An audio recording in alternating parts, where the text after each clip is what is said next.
Bismillahirrahmanirrahim. Qala al-musannifu rahimahullahu ta'ala wa nafa'ana bihi wa bi ulumihi. Amin. Faslun, adapun ini ialah pasal menjelaskan syaratnya wudu. Syurutul wudu'i, adapun syaratnya wudu yaitu masyaratun, ada 10. Al-Islamu, yang pertama beragama Islam. Wa tamyizu, dan kedua tamyiz. Wa niqa'u, dan ketiga bersih. Anil haidi, dari haid. Wa nifasi, dan dari nifas. Wa amma, dan keempat bersih dari sesuatu. Yamna'u, yang menghalangi usulal ma'i, dari sampainya air. Ilal basyarati, ke kulit. Wa an la yakuna, dan keempat. Wa an la yakuna, dan keempat tidak boleh kalau yang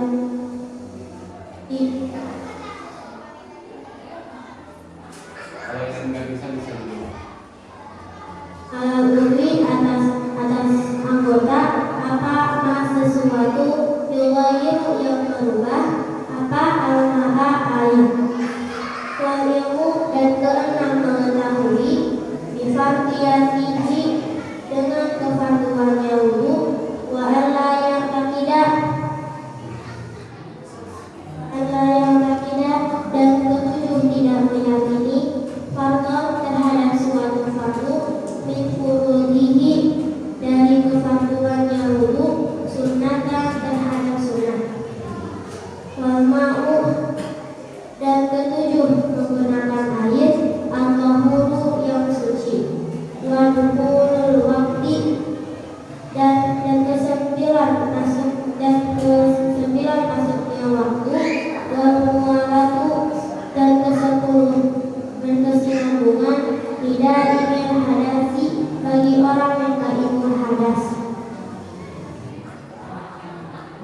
Baik, terima kasih. Coba jelaskan secara umum apa yang dimaksud dengan faslun syurutul wudu. Jelaskan. Yang dimaksud dengan syarat syurutul wudu, syarat adalah kriteria yang harus dipenuhi di luar prakteknya wudu. Dan wudu adalah bersuci dari hadas kecil. Kemudian sebutkan. Syarat wudu itu ada 10. Yang pertama beragama Islam. Jika seorang muslim mengerjakan wudu, maka wudunya tidak sah, harus beragama Islam. Yang kedua tamyiz. Tamyiz adalah seseorang yang berakal dan tahu mana yang benar, mana yang salah, tahu mana yang baik dan mana yang buruk, dan sudah berusia baligh.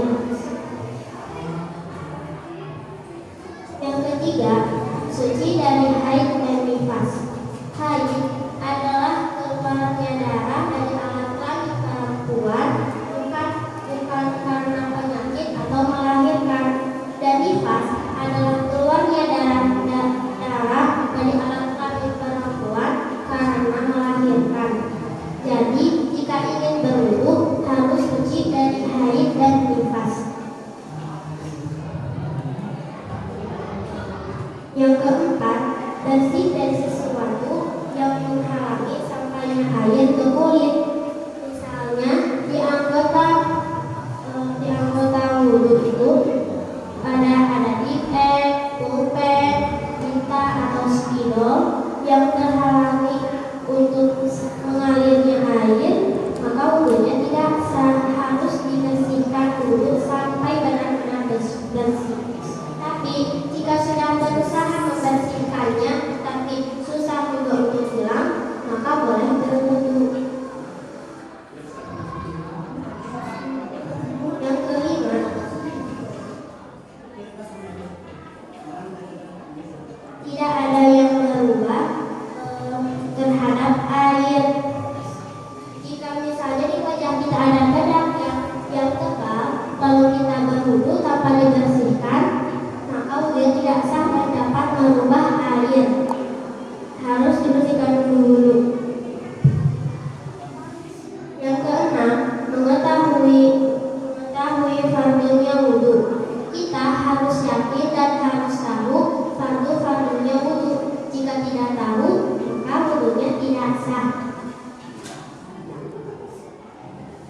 Yang ketujuh, tidak meyakini suatu fardu adalah sunnah. Kita tidak boleh meyakini bahwa suatu fardu itu adalah sunnah.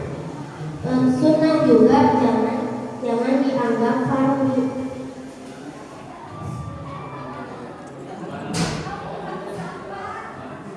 Yang kedelapan, airnya harus yang suci.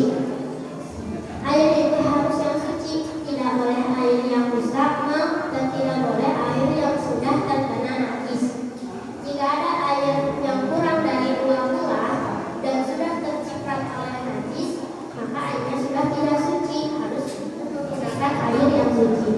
Dan air yang kurang dari 2 bulan telah terciprat oleh air yang sudah digunakan, airnya menjadi mustahil dan tidak sah untuk dilakukan berwudu.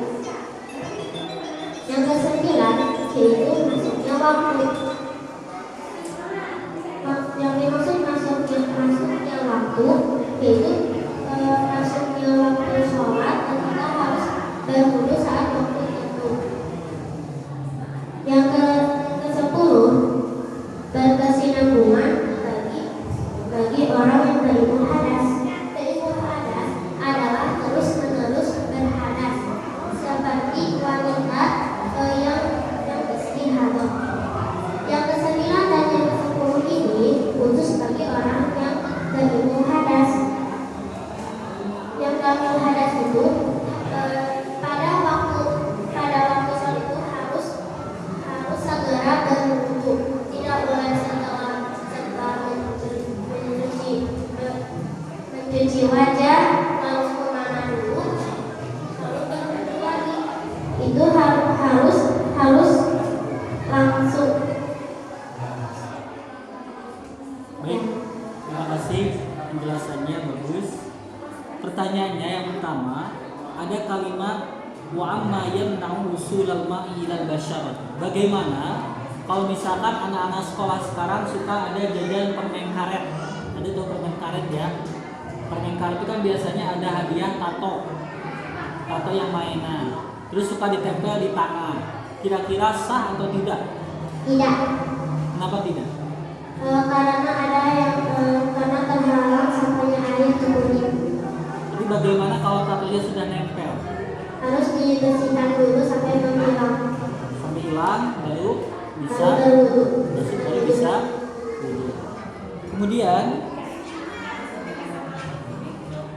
ada kalimat lidah imil hadasi. Kira-kira praktiknya apakah orang yang selalu hadas itu wudunya harus langsung ataukah langsung sholat ataukah bagaimana? Kurang jelas. Coba diperjelas. Apakah laki-laki juga bisa ada yang hadis, orang-orang yang beser misalkan, orang yang selalu keluar atau ke kamar mandi misalkan, terus dia pakai pampers, apakah termasuk dari menghadas atau tidak?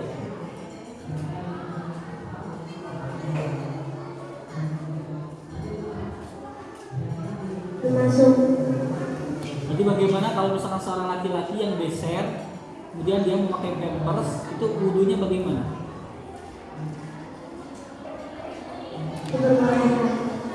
Diperbolehkan sama dengan daimul. Berarti harus bagaimana? Harus masuknya waktu dan berkesinambungan. ya, baik, terima kasih. Pertanyaannya gini nih. Tadi ada kalimat tulah air. Dua pula itu kan bahasa kita biasanya. Ini kalau bahasa di kita dua pula kesak mahal 270 liter atau 278. Pertanyaan kedua,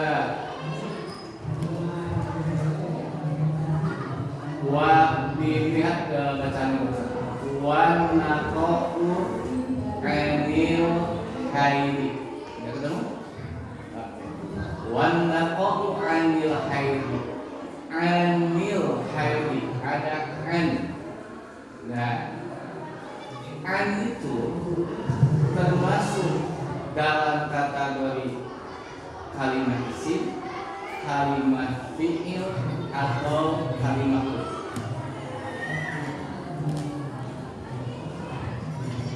Kalimat fi'il. Kalimat fi'il.